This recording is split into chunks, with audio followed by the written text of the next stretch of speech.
Hello, my name is John Gellings. Today I'm going to be speaking about a series of photographs, vertical photographs, that I did in New York City during the time frame of 2014 through 2017.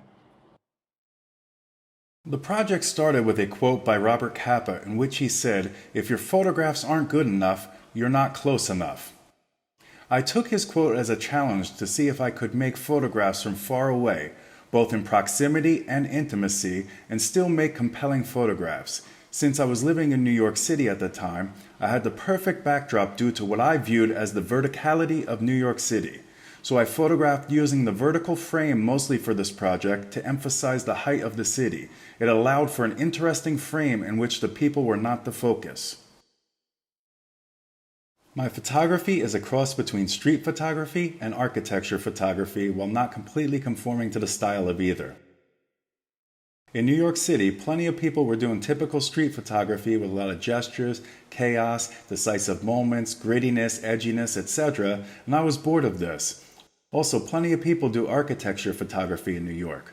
While I do not specifically do architecture photography, my photos do use some of the language and methods of architecture photography.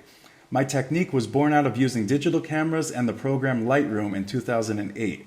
Immediately, I realized I could now do perspective control digitally, which meant that I could use the spontaneity of street photography with the perspective correcting tools of architecture photography. Overall, my photography is about my love of the place more than the love of its inhabitants. It's also about the loneliness one might feel in a place where people literally live stacked on top of each other, but are still too cold to be friendly to strangers.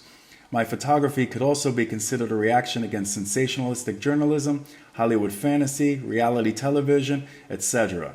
In a seemingly fake and exaggerated world, the true reality of the banal can be exciting as a quiet alternative. I prefer photography that is intentionally vague with a mysterious tone of ambiguity that leaves room for a wide-ranging interpretation.